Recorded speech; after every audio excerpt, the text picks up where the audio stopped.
pessoal, vamos continuar então a leitura da nossa Bíblia.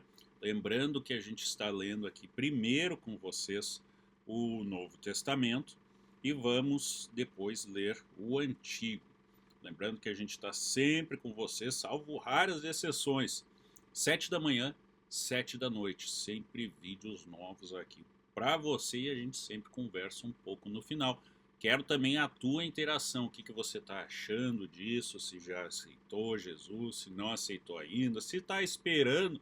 E por que está esperando? Você está esperando o que afinal, né? E nessa linha cai muito bem a passagem de hoje, que é Romanos 11, e fala do o futuro de Israel. Então vem comigo, já se inscreve aí no canal. Digo, pois, porventura rejeitou Deus o seu povo? De modo nenhum. Porque também eu sou israelita da descendência de Abraão, da tribo de Benjamim. Deus não rejeitou o seu povo que antes conheceu. Ou não sabeis o que a Escritura diz de Elias? Como fala a Deus contra Israel, dizendo: Senhor, mataram os teus profetas e derribaram os teus altares, e só eu fiquei e busco a minha alma? Mas que lhe diz a resposta divina? Reservei para mim 7.000 varões que não dobraram os joelhos diante de Baal. Assim, pois, também agora, neste tempo ficou um resto segundo a eleição da graça. Mas, se é por graça, já não é por obras, de outra maneira, a graça já não é graça. Pois que o que Israel buscava não alcançou, mas os eleitos o alcançaram, e os outros foram endurecidos. Como está escrito, Deus lhe deu espírito de profundo sono, olhos para não verem e ouvidos para não ouvirem, até ao dia de hoje. E Davi diz: torne-se-lhes a sua mesa em laço, em armadilha, em tropeço, por sua retribuição. Escureçam-se-lhes os olhos, para não verem, e encurvem-se-lhes continuamente as costas. Digo, pois, porventura tropeçaram para que caíssem? De modo nenhum. Mas pela sua queda veio a salvação aos gentios, para os incitar à emulação. E se a sua queda é a riqueza do mundo, e se a sua diminuição a riqueza dos gentios, quanto mais a sua plenitude. Porque convosco falo, gentios, que, enquanto for apóstolo dos gentios, glorificarei o meu ministério, para que se de alguma maneira possa citar a emulação os da minha carne e salvar alguns deles. Porque se a sua rejeição é a reconciliação do mundo, qual será a sua admissão senão a vida dentre os mortos? E se as primazias, e se as primícias são santas, também a massa o é. Se a raiz é santa, também os ramos o são.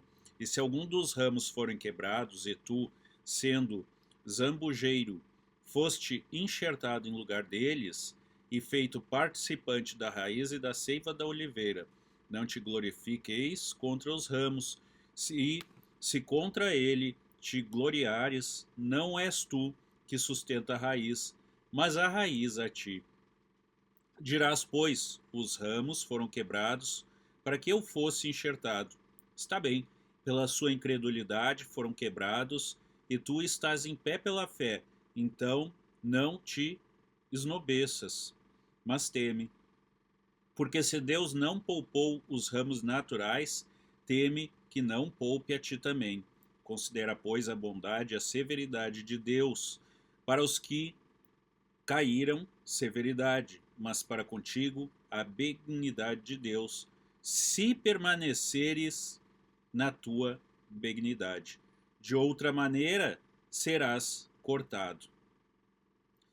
E também eles, se não permanecerem na incredulidade, serão enxertados, porque poderoso é Deus para os tornar a enxertar. Porque se tu fosse cortado do natural zambujeiro, e contra a natureza enxertado na boa oliveira, quanto mais este que são naturais serão enxertados na sua própria oliveira. Porque não quero, irmãos, que ignoreis esse segredo, para que não presumais de vós mesmos, que o endurecimento veio em parte sobre Israel, até que a plenitude dos gentios haja entrado. E assim todo Israel será salvo, como está escrito: de Sião virá o libertador e desviará Jacó as impiedades. E este será o meu concerto com ele, quando eu tirar os seus pecados. Assim que, quanto ao evangelho, são os inimigos por causa de vós, mas quanto à eleição, amados por causa dos pais. Porque os dons e as vocações de Deus são sem arrependimento. Porque assim como vós também antigamente fostes desobedientes a Deus, mas agora alcançastes a misericórdia pela obediência deles, assim também estes agora foram desobedientes, para também alcançarem a misericórdia pela misericórdia a vós demonstrada. Porque Deus encerrou a todos debaixo da desobediência, para com todos usar de misericórdia. Ó profundidade das riquezas, tanto da sabedoria como da ciência de Deus! Quão insondáveis são os seus juízos e quão inescruciáveis os seus caminhos!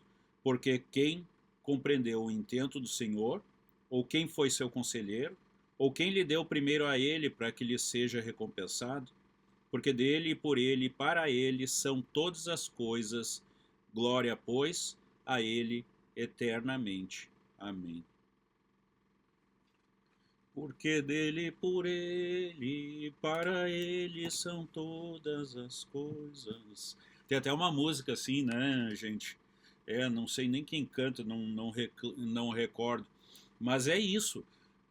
Eu acho que a passagem de hoje, até diferente das passagens anteriores, que estavam. Vou confessar para vocês, até eu achei um pouco confusas as anteriores, tive mais dificuldade de expressar aqui alguma coisa para vocês. Eu acho que a de hoje, né, pessoal, ela tá bem clara, né? Até principalmente nesse final, porque dele e por ele e para ele são todas as coisas. Glória, pois, a ele eternamente. Temos que dar glória a Deus, temos que dar glória a Jesus Cristo. Essa é a única forma de a gente não ter um Deus severo conosco. Porque tem muita gente que diz assim: ah, mas que Deus é esse que deixa acontecer tal coisa? Mas que Deus é esse que. Não, Deus é bom, Deus não é severo. Aqui está bem claro, né? Item 22. Considera, pois, a bondade e a severidade de Deus. Não fala só a bondade. Deus nunca foi só bom. Deus é bom. Claro que Deus é bom, mas ele é severo. Como assim é severo? É severo com quem? É severo com quem não é bom. É muito fácil, né? E aí você pode dizer assim, não, mas e como é que tem gente aí tão má, né, que Deus ajuda? Opa, pera lá, que não é Deus que ajuda.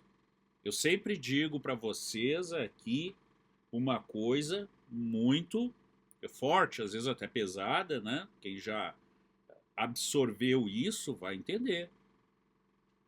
Da mesma forma que a gente tem o bem, a gente tem o mal. A existência do preto supõe a existência do branco. E assim a gente vai. A existência do claro pressupõe a existência do escuro ou do mais escuro. Estou com umas luzes azuis aqui acesas. Se eu apagar elas, elas vão ficar mais escuras ainda, tá, gente? Então, vamos apagar aqui, ó. Vamos apagar. Ó, tá um pouquinho mais escuro já, né? Então, essas pressuposições de uma coisa para outra, todos nós temos que ter, tá, gente? Então, a gente tem a luz. Eu tenho aqui a luz que está me iluminando. Por quê? Porque eu tenho um ambiente escuro. Se eu tivesse só um ambiente puramente claro, né, seria pura luz. Mas ninguém vive, gente, em pura luz. Onde existe luz, vai existir, ó, sombra. E tem muita gente que prefere ficar na sombra. Tem muita gente que quer lhe esconder na sombra. O que eu estou querendo dizer com isso, traduzindo? Que tem muita gente que quer te levar para um mau caminho. Tem muito, mas muito mais pessoas que você imagina que vão querer te convencer por A mais B que Deus é severo e ponto final. E Deus é só severo, mais nada. Não, Deus é severo com aqueles que são maus. Se você tem uma vida onde você procura ser bom, dificilmente você vai colher maldade. Não, isso é a lei maior que a gente já falou aqui também, é a lei da semeadura. Se você pratica bons atos, se você planta coisas boas, é o bem que você vai colher. Não tem como você plantar o bem e colher o mal. Isso não existe. O que acontece de verdade é que muita gente tem obras boas até, faz coisas boas, né? Mas, em contrapartida, trai a esposa, os irmãos, o esposo, seja lá o que for, a própria família, fala mal. Tá? Tem gente que faz boas obras, mas dali adiante faz fofoca, fica falando mal dos outros, fica desejando, fulano, não sei o que, aquele lá tem que se ralar, aquele lá tem que se lascar, coisa e tal. Quanto tem, né, gente? Quanto tem disso? Então, será que essas pessoas são realmente boas? O fazer a bondade, quando a gente diz fazer a bondade está no seu coração. Quando a gente fala em fazer a bondade, é isso. É você ser bom aqui no coração, você ser bom na alma. Não adianta você ser bom só externamente. Mas eu dou esmola para os pobres. Tá, e aí? E aí que você dá esmola para os pobres? Se você está falando mal do seu irmão. Se você está, enfim, né, cultivando inimigos e inimizades. Se você se achou bonzão, se você acha que não, eu sou o cara, não, o cara é Deus. O cara é Jesus Cristo. Nós, perante ele, não somos nada, nada. E não devemos sequer crescer diante dos homens. A gente tem que crescer com Deus, mas nada para glorificar a nós mesmos. Tá, gente? E é o que chama de você ser um. Desculpem. É o que chama de você ser humilde. Que humildade é essa? Humildade é uma coisa, não quer dizer que você vai se rebaixar, tá? Muito cuidado com isso, a gente vai voltar a falar sobre isso ainda, tá? 7 horas estou de volta aqui com vocês, hoje atrasou um pouquinho, mas foram de acontecimentos de ontem, trabalhos que eu tive que fazer até tarde ontem.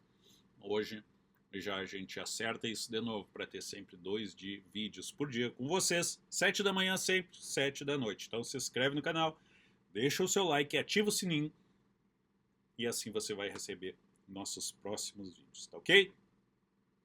Que Deus abençoe a todos vocês. Nos vemos às 7.